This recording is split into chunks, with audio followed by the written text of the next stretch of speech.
ಓಂ ಶ್ರೀಮಾತ್ರೇ ನಮಃ. ಅಪರಾಧ ಕ್ಷಮಾಪಣಾ ಸ್ತೋತ್ರಂ. ಅಪರಾಧಶತಂ ಕೃತ್ವಾ ಜಗದಂಬೇತಿ ಚೋಚ್ಚರೇತ್ ಯಾಂ ಗತಿಂ ಸಮವಾಪ್ನೋತಿ ನತಾಂ ಬ್ರಹ್ಮಾದಯಃ ಸುರಾಃ. ಶ್ರೀ ದೇವಿ ಮಹಾತ್ಮೆಯಲ್ಲಿ ಬರುವಂತಹ ಅಪರಾಧ ಕ್ಷಮಾಪಣಾ ಸ್ತೋತ್ರದ ಅರ್ಥವನ್ನು ತಿಳಿಯುವಂತಹ ಪ್ರಯತ್ನ ಮಾಡೋಣ. ಅಪರಾಧ ಶತಂ ಕೃತ್ವ, ನೂರಾರು ಅಪರಾಧಗಳನ್ನು ಮಾಡಿದ್ದರೂ ಅಂತಃಕರಣಪೂರ್ವಕವಾಗಿ ಜಗನ್ಮಾತೆಯ ಮುಂದೆ ನಿಂತು ತನ್ನ ತಪ್ಪುಗಳನ್ನು ಮನಃಪೂರ್ವಕವಾಗಿ ಒಪ್ಪಿಕೊಂಡು, ಯಾವಾಗ ಮನುಷ್ಯ ನನ್ನನ್ನು ಕ್ಷಮಿಸುವಂತ ತಾಯಿಯಲ್ಲಿ ಪ್ರಾರ್ಥನೆ ಮಾಡಿಕೊಳ್ತಾನೋ ಆಗ ಆ ಜಗನ್ಮಾತೆ ಅವನನ್ನು ಕ್ಷಮಿಸುವುದರಲ್ಲಿ ಸಂಶಯವೇ ಇಲ್ಲ ಅಂತ ರಾಮಕೃಷ್ಣ ಪರಮಹಂಸರು ಹೇಳುತ್ತಾರೆ.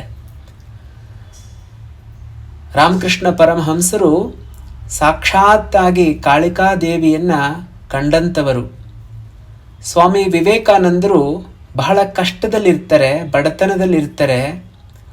ರಾಮಕೃಷ್ಣ ಪರಮಹಂಸರ ಬಳಿಯಲ್ಲಿ ಬಂದು ಹೇಳ್ತಾರೆ, ನೀವು ದೇವಿಯನ್ನು ಸಾಕ್ಷಾತ್ತಾಗಿ ನೋಡಿದವರು, ನನಗಾಗಿ ಸ್ವಲ್ಪ ದೇವಿ ಹತ್ರ ಕೇಳ್ಕೊಳ್ಳಿ, ಒಂದಷ್ಟು ಧನ ಸಹಾಯ ಮಾಡಲಿಕ್ಕೆ ಅಂತ. ಆಗ ರಾಮಕೃಷ್ಣ ಪರಮಹಂಸರು ಹೇಳ್ತಾರೆ, ನನ್ನ ತಾಯಿ ನಿನ್ನ ತಾಯಿಯೂ ಹೌದು, ನೀನೇ ಹೋಗಿ ಒಂದು ಬಾರಿ ಕೇಳು ಅಂತ ಹೇಳಿದ್ರು. ವಿವೇಕಾನಂದರು ಕಾಳಿ ಮಂದಿರಕ್ಕೆ ಹೋದರು, ಕಾಳಿಕಾದೇವಿಯ ಮುಂದೆ ನಿಂತರು. ಇನ್ನೇನು ಬೇಡಬೇಕು ಅಂತ ಬಾಯಿ ತೆರೆಯುವಷ್ಟರಲ್ಲಿ ಸಾಕ್ಷಾತ್ತಾಗಿ ಉಸಿರಾಡುತ್ತಾ ಇರುವಂತಹ ಜಗನ್ಮಾತೆ ಆ ಮೂರ್ತಿಯಲ್ಲಿ ಆವಿರ್ಭವಿಸಿದಳು. ಅವಳನ್ನು ನೋಡ್ತಾ ನೋಡ್ತಾ ನೋಡ್ತಾ ವಿವೇಕಾನಂದರಿಗೆ ಆನಂದ ಭಾಷ್ಪಗಳು ಸುರಿತು. ಅವರು ಯಾಕಾಗಿ ಬಂದಿದ್ದೀನಿ ಅನ್ನೋದನ್ನೇ ಮರೆತು ಆನಂದವನ್ನು ಅನುಭವಿಸಿ ಆಚೆ ಬಂದರು. ರಾಮಕೃಷ್ಣ ಪರಮಹಂಸರು ಕೇಳುತ್ತಾರೆ, ಮಗು ನರೇನ್ ತಾಯಿಯನ್ನು ಕೇಳ್ದ, ಸಹಾಯ ಮಾಡಲಿಕ್ಕೆ ಕೇಳ್ದ ಅಂತ. ಅಯ್ಯೋ ಗುರುದೇವ, ನನಗೆ ಏನು ಕೇಳಬೇಕು ಅಂತ ಹೋಗಿದ್ನೋ ಅದು ಮರ್ತೇ ಹೋಯಿತು, ಹೋಗು ಇನ್ನೊಂದು ಬಾರಿ ಕೇಳ್ಕೊಂಡು ಬಾ ಅಂತ ಹೇಳಿದ್ರು. ಮತ್ತೆ ವಿವೇಕಾನಂದರು ಕಾಳಿಯ ಮುಂದೆ ನಿಂತರು. ಅದೇ ಭವ್ಯ ರೂಪ, ಮತ್ತೆ ಆನಂದಾಶ್ರು.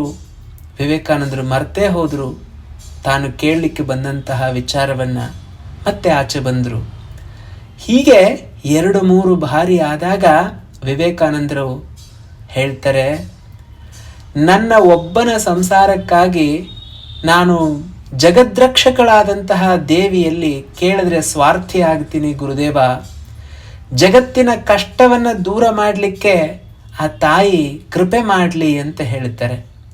ಹಾಗಾಗಿ ನಂಬಿಕೆಯನ್ನು ಇಟ್ಟು ನಾವು ಭಗವತಿಯನ್ನು ಕರೆದಾಗ ಅವಳ ಕೃಪೆ ಅನ್ನುವಂಥದ್ದು ಉಂಟಾಗೇ ಆಗತ್ತೆ. ತಪ್ಪು ಮಾಡುವುದು ಸಹಜ, ಮನುಷ್ಯನ ಸ್ವಭಾವ ಕೂಡ ಹೌದು. ಆದರೆ ತಪ್ಪುಗಳನ್ನೇ ಮಾಡ್ತಾ ಹೋದರೆ ಕಷ್ಟ ಸಾಧ್ಯ, ಬಹಳ ಕಷ್ಟ ಆಗತ್ತೆ.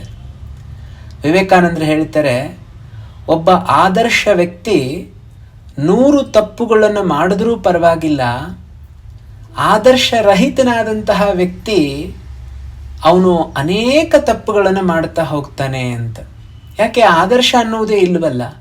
ಹಾಗಾಗಿ ದೇವಿಯ ಮುಂದೆ ನಿಂತು ಅಪರಾಧ ಶತಂ ಕೃತ್ವಾ ಜಗದಂಬೇತಿ ಚೋಚ್ಚರೇತ್, ಹೃದಯಪೂರ್ವಕವಾಗಿ ಜಗನ್ಮಾತೆಯಲ್ಲಿ ಪ್ರಾರ್ಥನೆ ಮಾಡಿಕೊಂಡು ನಾನಿನ್ನ ಮೇಲೆ ತಪ್ಪು ಮಾಡೋದಿಲ್ಲ ಅಂತ ದೃಢ ಮನಸ್ಕನಾಗಿ, ಯಾರು ಜಗದಂಬೆ ಅಂತ ಒಂದು ಬಾರಿ ಹೃದಯಪೂರ್ವಕವಾಗಿ ಕರೀತಾರೋ ಅಂಥವರ ತಪ್ಪುಗಳನ್ನು ಜಗನ್ಮಾತೆ ಕ್ಷಮಿಸ್ತಾಳೆ. ಅವನಿಗೆ ಎಂತಹ ಗತಿಯನ್ನು ಕೊಡ್ತಾಳೆ ಅಂತಂದರೆ, ಯಾಂ ಗತಿಂ ಸಮವಾಪ್ನೋತಿ ನತಾಂ ಬ್ರಹ್ಮಾದಯಃ ಸುರಾಃ. ಬ್ರಹ್ಮಾದಿ ದೇವತೆಗಳಿಗೂ ಕೂಡ ಗತಿ ಸಿಗೋದಿಲ್ಲ, ಅಂತಹ ಗತಿಯನ್ನು ಆ ಜಗನ್ಮಾತೆ ನೀಡ್ತಾಳೆ ಎನ್ನುವಂಥದ್ದು ಮೊದಲನೆಯ ಶ್ಲೋಕದ ಅರ್ಥ. ಸಾಪರಾಧೋಸ್ಮಿ ಶರಣಂ ಪ್ರಾಪ್ತಸ್ತ್ವಾಂ ಜಗದಂಬಿಕೆ ಇದಾನೀಮನುಕಂಪ್ಯೋಹಂ ಯಥೇಚ್ಛಸಿ ತಥಾ ಕುರು. ಯಥೇಚ್ಛಸಿ ತಥಾ ಕುರು. ಭಗವದ್ಗೀತೆಯ 18ನೇ ಅಧ್ಯಾಯದಲ್ಲಿ ಭಗವಂತ ಅರ್ಜುನನಿಗೆ ಕರ್ಮಯೋಗ, ಜ್ಞಾನಯೋಗ, ಭಕ್ತಿಯೋಗ ಎಲ್ಲವನ್ನ ಹೇಳಿಕೊಟ್ಟು ಕೊನೆಯಲ್ಲಿ ಹೇಳ್ತಾನೆ, ಅರ್ಜುನ ಯಥೇಚ್ಛಸಿ ತಥಾ ಕುರು. ನಿನಗೆ ಹೇಗೆ ಇಷ್ಟ ಬರುತ್ತೋ ಹಾಗೆ ಮಾಡಪ್ಪ. ಹೇಳೋದು ನನ್ನ ಧರ್ಮ, ಹೇಳಿದ್ದೀನಿ. ಮಾಡೋದು ಬಿಡೋದು ನಿನಗೆ ಬಿಟ್ಟಿದ್ದು. ನಿನಗೆ ಹೆಂಗೆ ಇಷ್ಟ ಆಗುತ್ತೋ ಹಂಗೆ ಮಾಡು ಅಂತ. ತಾಯಿ ಅಡುಗೆ ಮಾಡಬೇಕಾದ್ರೆ ಕರಿಬೇವಿನ ಸೊಪ್ಪು ಹಾಕಿರ್ತಾಳೆ ಒಗ್ಗರಣೆಯಲ್ಲಿ. ತಿನ್ನಲೇಬೇಕು ಅಂತ ನಿಯಮ ಇಲ್ಲ. ಬೇಕಾದರೆ ತಿನ್ನಬಹುದು, ಬೇಡ ಆದರೆ ಸೈಡಲ್ಲಿ ಇಡಬಹುದು. ಅದು ನಿನ್ನ ಇಚ್ಛೆ. ಕರಿಬೇವಿನ ಸೊಪ್ಪು ಹಾಕಬೇಕಾಗಿರೋದು ಅಡುಗೆಯ ಧರ್ಮ. ಹಾಗೆಯೇ ನಾವು ಜಗನ್ಮಾತೆಯಲ್ಲಿ ಪ್ರಾರ್ಥನೆ ಮಾಡಿಕೊಳ್ಬೇಕು. ನಮ್ಮ ಪ್ರಾರ್ಥನೆಯನ್ನು ತಾಯಿ ಕ್ಷಮಿಸಿದ್ರೆ ಬಹಳ ಸಂತೋಷ. ಅಕಸ್ಮಾತಾಗಿ ಅಪರಾಧಗಳು ಬಹಳ ಆಗಿ ಅವಳಿಗೆ ಇಷ್ಟ ಆಗಲಿಲ್ಲ ಅಂತಂದರೆ ಪರವಾಗಿಲ್ಲ, ಕಾಯಬೇಕು. ಯಾಕೆ ಅಂತಂದರೆ ನಮಗೆ ವಿದ್ಯೆಯನ್ನು ಹೇಳಿಕೊಟ್ಟಂತಹ ಗುರುಗಳೂ ಕೂಡ ನಾವು ಪರೀಕ್ಷೆ ಬರೆಯುವಾಗ ಅವರೇ ಪರೀಕ್ಷಾ ವೀಕ್ಷಕರಾಗಿರ್ತಾರೆ, ಇನ್ವಿಜಿಲೇಟರ್ಸ್ ಆಗಿರ್ತಾರೆ, ಆದರೆ ಉತ್ತರ ಹೇಳ್ಕೊಡೋದಿಲ್ಲ. ಹಾಗೆ ಭಗವಂತ ಕೆಲವು ಬಾರಿ ನಮ್ಮನ್ನು ಬಿಟ್ಟುಬಿಡ್ತಾನೆ, ನಮ್ಮ ತಪ್ಪುಗಳು ನಾವೇ ಸರಿ ಮಾಡಿಕೊಳ್ಳಿ ಅಂತ. ಹಾಗಾಗಿ ಜಗನ್ಮಾತೆಯಲ್ಲಿ ನಾವು ಪ್ರಾರ್ಥನೆ ಮಾಡಬೇಕು. ಏನು? ಯಥೇಚ್ಛಸಿ ತಥಾ ಕುರು ಮಾತಾ. ನಿನಗೆ ಹೇಗೆ ಇಷ್ಟ ಆಗುತ್ತೋ ಹಾಗೆ ಮಾಡಮ್ಮ. ಸಾಪರಾಧೋಸ್ಮಿ ಶರಣಂ ಪ್ರಾಪ್ತಸ್ತ್ವಾಂ ಜಗದಂಬಿಕೆ. ಹೇ ಅಮ್ಮ, ತಾಯಿ ಜಗನ್ಮಾತೆ, ನಿನ್ನಲ್ಲಿ ನಾನು ಶರಣಾಗತನಾಗಿದ್ದೀನಿ. ಹಿಂದೆ ಸಾವಿರಾರು ತಪ್ಪುಗಳನ್ನು ನಾನು ಮಾಡಿಬಿಟ್ಟಿದ್ದೀನಿ. ಈಗ ನಾನು ನಿನ್ನ ಹತ್ರ ಬಂದಿದ್ದೀನಮ್ಮ. ಇದಾನೀಂ ಅನುಕಂಪ್ಯೋಹಂ. ನಿನ್ನ ಅನುಕಂಪಿಗೆ ನಾನು ಯೋಗ್ಯನಾಗಿದ್ದೀನಿ ತಾಯಿ. ನಿನ್ನ ಇಚ್ಛೆ ಅಂದರೆ ನನ್ನನ್ನು ಕಾಪಾಡು ಅಂತ ಪ್ರಾರ್ಥನೆ ಮಾಡ್ಕೊಳ್ತಾ ಇದ್ದೀವಿ 2ನೇ ಶ್ಲೋಕದಲ್ಲಿ. 3ನೇ ಶ್ಲೋಕ. ಅಜ್ಞಾನಾದ್ವಿಸ್ಮೃತೇರ್ಭ್ರಾಂತ್ಯಾ ಯತ್ನ್ಯೋನಮಧಿಕಂ ಕೃತಂ ತತ್ಸರ್ವಂ ಕ್ಷಮ್ಯತಾಂ ದೇವಿ ಪ್ರಸೀದ ಪರಮೇಶ್ವರಿ. ಅಜ್ಞಾನಾದ್ವಿಸ್ಮೃತೇರ್ಭ್ರಾಂತ್ಯ. ಅಮ್ಮ, ಅಜ್ಞಾನದಿಂದಾಗಲಿ, ವಿಸ್ಮರಣದಿಂದಾಗಲಿ ಅಂದರೆ ಮರೆತು ಹೋಗಿದ್ದರಿಂದಾಗಲಿ, ಭ್ರಾಂತಿಯಿಂದಾಗಲಿ ನಾನು ಅನೇಕ ಅಪರಾಧಗಳನ್ನು ಮಾಡಿರ್ತೀನಿ ತಾಯಿ. ಇದು ವಿಶೇಷವಾಗಿ ದೇವಿಯ ಒಂದು ದುರ್ಗಾ ಸಪ್ತಶತಿಯಲ್ಲಿ ಹೇಳ್ತಾ ಇರೋದ್ರಿಂದ ಪಾರಾಯಣ ಕ್ರಮದಲ್ಲಿ ನಾನು ತಪ್ಪುಗಳನ್ನು ಮಾಡಿರ್ತೀನಿ ತಾಯಿ. ಪಠನ ಕ್ರಮದಲ್ಲಿ ಉಂಟಾದಂತಹ ನ್ಯೂನ್ಯಾಧಿಕ್ಯಗಳೆನ್ನುವಂತಹ ದೋಷಗಳನ್ನೆಲ್ಲವನ್ನ ಕ್ಷಮಿಸಿ ನನ್ನ ಮೇಲೆ ಪ್ರಸನ್ನಳಾಗು ತಾಯಿ ಎನ್ನುವಂಥದ್ದು 3ನೇ ಶ್ಲೋಕದ ಅರ್ಥ. ಶ್ಲೋಕ 4. ಕಾಮೇಶ್ವರಿ ಜಗನ್ಮಾತಃ ಸಚ್ಚಿದಾನಂದ ವಿಗ್ರಹೇ ಗೃಹಾಣಾರ್ಚಾಮಿ ಮಾಂ ಪ್ರೀತ್ಯ ಪ್ರಸೀದ ಪರಮೇಶ್ವರಿ. ಹೇ ಪರಮೇಶ್ವರಿ, ಪ್ರಸನ್ನಳಾಗು. ಈ ಪೂಜೆಯನ್ನು ಪ್ರೀತಿಯಿಂದ ಸ್ವೀಕರಿಸಮ್ಮ. ಪೂಜೆಯಲ್ಲಿ ಬೇಕಾದಷ್ಟು ಲೋಪದೋಷಗಳಾಗಿರ್ತವೆ. ಅದೆಲ್ಲವನ್ನ ನೀನು ಸರಿಪಡಿಸಿಕೊಂಡು ಏನೂ ಬಾರದೇ ಇರುವಂತಹ ಮಗು ಅಮ್ಮ ಅಂತ ಕರೆದಾಗ ಹೇಗೆ ನೀನು ಓಡಿ ಬಂದು ಆ ಮಗುವನ್ನು ರಕ್ಷಣೆ ಮಾಡ್ತೀಯೋ ಹಾಗೆ ಹೇ ಕಾಮೇಶ್ವರಿ, ನನ್ನೆಲ್ಲ ಬಯಕೆಗಳನ್ನು ಈಡೇರಿಸುವಂತಹ ತಾಯಿ ಜಗನ್ಮಾತೆ ಸಚ್ಚಿದಾನಂದ ಸ್ವರೂಪಿಣಿ, ನನ್ನನ್ನು ಕಾಪಾಡು ಎನ್ನುವುದು 4ನೇ ಶ್ಲೋಕದ ಭಾವಾರ್ಥ. ಶ್ಲೋಕ 5. ಸರ್ವರೂಪಮಯೀ ದೇವಿ ಸರ್ವಂ ದೇವೀಮಯಂ ಜಗತ್ ಅತೋಹಂ ವಿಶ್ವರೂಪಾಂ ತ್ವಾಂ ನಮಾಮಿ ಪರಮೇಶ್ವರೀಂ. ಹೇ ಪರಮೇಶ್ವರಿ, ಅಹಂ ನಮಾಮಿ, ನಾನು ನಿನಗೆ ನಮಸ್ಕಾರ ಮಾಡ್ತಾ ಇದ್ದೀನಿ ತಾಯಿ. ಸರ್ವರೂಪಮಯಿ, ಎಲ್ಲ ಈ ಜಗತ್ತಲ್ಲಿರುವಂತಹ ಯಾವ್ಯಾವ ವಸ್ತುಗಳಿದೆಯೋ ಅದೆಲ್ಲದರ ಸ್ವರೂಪ ನೀನೇ ಆಗಿರುವಂಥವಳು ತಾಯಿ. ದೇವೀಮಯಂ ಜಗತ್, ಜಗತ್ತೆಲ್ಲವೂ ದೇವೀಮಯವಾಗಿರುವಂಥದ್ದು. ವಿಶ್ವರೂಪಾಂ ತ್ವಾಂ, ನಿನ್ನನ್ನು ನಮಸ್ಕಾರ ಮಾಡ್ತಾ ಇದ್ದೀನಿ. ನೀನು ಎಂಥವಳು ಅಂತಂದರೆ ವಿಶ್ವರೂಪಳು, ಪರಮೇಶ್ವರಿ ನೀನು. ನನ್ನನ್ನು ಕಾಪಾಡು ತಾಯಿ. ಯದಕ್ಷರಂ ಪದಭ್ರಷ್ಟಂ ಮಾತ್ರಾಹೀನಂ ಚ ಯದ್ಭವೇತ್ ಪೂರ್ಣಂ ಭವತು ತತ್ಸರ್ವಂ ತ್ವತ್ಪ್ರಸಾದಾನ್ ಮಹೇಶ್ವರಿ. 6ನೇ ಶ್ಲೋಕ. ಯದಕ್ಷರಂ ಪದಭ್ರಷ್ಟಂ, ಹೇ ಪರಮೇಶ್ವರಿ, ಈ ಪಾರಾಯಣ ಕ್ರಮದಲ್ಲಿ ಅಕ್ಷರಗಳನ್ನು ಅಕಸ್ಮಾತಾಗಿ ಉಚ್ಚಾರ ಮಾಡಲಿಕ್ಕಾಗದೆಯೋ ಅಥವಾ ಕಣ್ಣು ತಪ್ಪಿಯೋ ಬಿಟ್ಟು ಹೋಗಿದ್ರೆ, ಮಾತ್ರಾಕಾಲವನ್ನು ಕಡಿಮೆಯಾಗಿ ಹೇಳಿದರೆ, ಉದಾತ್ತ ಅನುದಾತ್ತ ಸ್ವರಿತ ಎನ್ನುವಂಥದ್ದು ವೇದದಲ್ಲಿ ಬರುತ್ತೆ. ಹಾಗೆ ಶ್ಲೋಕಗಳನ್ನು ಹೇಳುವಾಗ ಪೂರ್ಣ ಮಾತ್ರಾಕಾಲ, ಅರ್ಧ ಮಾತ್ರಾಕಾಲ, ಈ ರೀತಿಯಾದಂತಹ ಮಾತ್ರಾಕಾಲಗಳನ್ನು ಹೇಳ್ತೀವಿ. ಹ್ರಸ್ವ, ದೀರ್ಘ, ಪ್ಲುತ ಅಂತ. ಏಕಮಾತ್ರಾಕಾಲ ಅಂತಂದರೆ 1 ಸೆಕೆಂಡಲ್ಲಿ ಹೇಳುವಂಥದ್ದು. ದ್ವಿಮಾತ್ರ ಅಂತಂದರೆ 2 ಸೆಕೆಂಡಲ್ಲಿ ಹೇಳುವಂಥದ್ದು. ಪ್ಲುತ ಅಂತಂದರೆ 3 ಸೆಕೆಂಡಲ್ಲಿ ಹೇಳುವಂಥದ್ದು.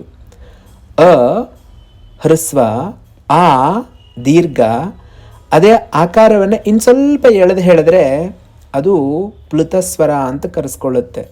ಹೀಗೆ ಮಾತ್ರಾಕಾಲದಲ್ಲಿ ಏನಾದರೂ ಹೆಚ್ಚು ಕಡಿಮೆ ಆಗಿದ್ದರೆ ಅವುಗಳೆಲ್ಲವನ್ನ ಕ್ಷಮಿಸಿ ನನ್ನ ಮೇಲೆ ಅನುಗ್ರಹ ಮಾಡು ತಾಯಿ ಅಂತ ಬೇಡ್ಕೊಳ್ತಾ ಇರುವಂಥದ್ದು 6ನೇ ಶ್ಲೋಕದ ಅರ್ಥ. ಶ್ಲೋಕ 7. ಯದತ್ರ ಪಾಠೆ ಜಗದಂಬಿಕೆ ಮಯಾ ವಿಸರ್ಗಬಿಂದ್ವಕ್ಷರಹೀನಮೀರಿತಂ ತದಸ್ತು ಸಂಪೂರ್ಣತಮಂ ಪ್ರಸಾದತಃ ಸಂಕಲ್ಪಸಿದ್ಧಿಶ್ಚ ಸದೈವ ಜಾಯತಾಂ. ಹೇ ಜಗದಂಬಿಕೆ, ಈ ಪಾರಾಯಣದಲ್ಲಿ ವಿಸರ್ಗ, ಬಿಂದು, ಅಕ್ಷರ ಇವುಗಳನ್ನೇನಾದರೂ ಬಿಟ್ಟಿದ್ದರೆ, ತಪ್ಪಾದಂತಹ ಉಚ್ಚಾರಣೆಯನ್ನು ಮಾಡಿದರೆ ಅದೆಲ್ಲವನ್ನ ನೀನು ಕ್ಷಮಿಸಿಬಿಡು. ಅನುಗ್ರಹದಿಂದ ಪೂರ್ಣವಾಗಿ ನೀನೇ ಅದನ್ನು ಸರಿಪಡಿಸ್ಕೊಂಡು ನನ್ನನ್ನು ಕಾಪಾಡು ತಾಯಿ. ಯಾಕೆ ಅಂತಂದರೆ ದೋಷ ಅನ್ನುವಂಥದ್ದು ಉಂಟಾಗತ್ತೆ. ಹೇಳುವಾಗ ಎಲ್ಲೋ ತಪ್ಪುಗಳನ್ನು ಮಾಡ್ತೀವಿ, ಅವುಗಳನ್ನು ನೀನು ಕ್ಷಮಿಸಬೇಕು ತಾಯಿ ಅಂತ ಪ್ರಾರ್ಥನೆ ಮಾಡಿಕೊಳ್ಬೇಕು. ನಡೆಯುವವನೇ ಬೀಳುವಂಥದ್ದು. ಬೀಳ್ತೀನಿ ಅಂತ ನಡಿದೇ ಹೋದರೆ ಓಡೋದು ಯಾವಾಗ? ಹಾಗಾಗಿ ನಾವು ಜಗನ್ಮಾತೆಯಲ್ಲಿ ಪ್ರಾರ್ಥನೆ ಮಾಡಿಕೊಂಡು ತಪ್ಪೋ ಸರಿನೋ ಪಠನೆಯನ್ನು ಮಾಡಿ ಆ ತಾಯಿಗೆ ಅರ್ಪಣೆ ಮಾಡಬೇಕು.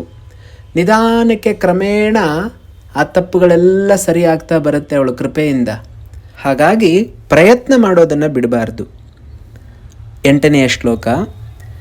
ಯನ್ಮಾತ್ರ ಬಿಂದು ಬಿಂದು ದ್ವಿತಯ ಪದ ಪದ ದ್ವಂದ್ವ ವರ್ಣಾದಿಹೀನಂ ಭಕ್ತ್ಯಾ ಭಕ್ತ್ಯಾನುಪೂರ್ವಂ ಪ್ರಸಭಕೃತಿವಶಾದ್ ವ್ಯಕ್ತಂ ಅವ್ಯಕ್ತಮಂಬ ಮೋಹಾದಜ್ಞಾನತೋ ವಾ ಪಠಿತಮಪಠಿತಂ ಸಾಂಪ್ರತಂ ತೇ ಸ್ತವೇಸ್ಮಿನ್ ತತ್ಸರ್ವಂ ಸಾಂಗಮಾಸ್ತಾಂ ಭಗವತಿ ವರದೆ ತ್ವತ್ಪ್ರಸಾದಾತ್ ಪ್ರಸೀದ.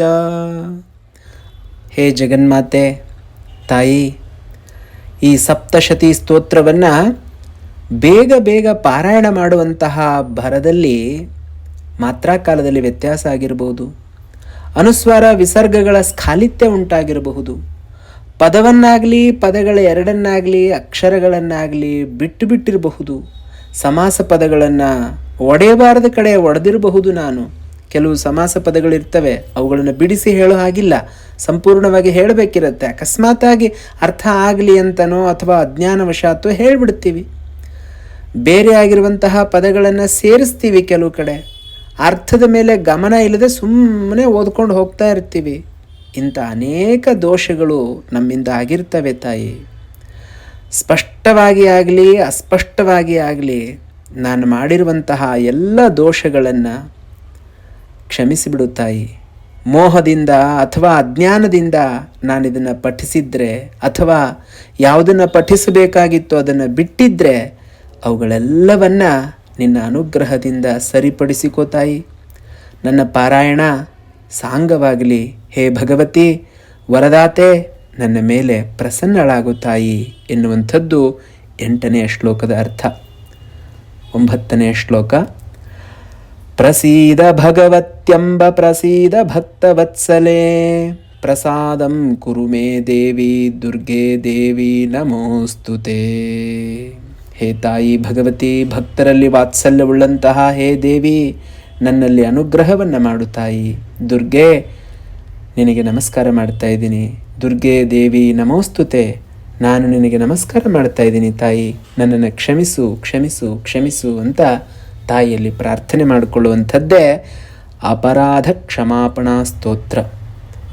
ಧನ್ಯವಾದಗಳು.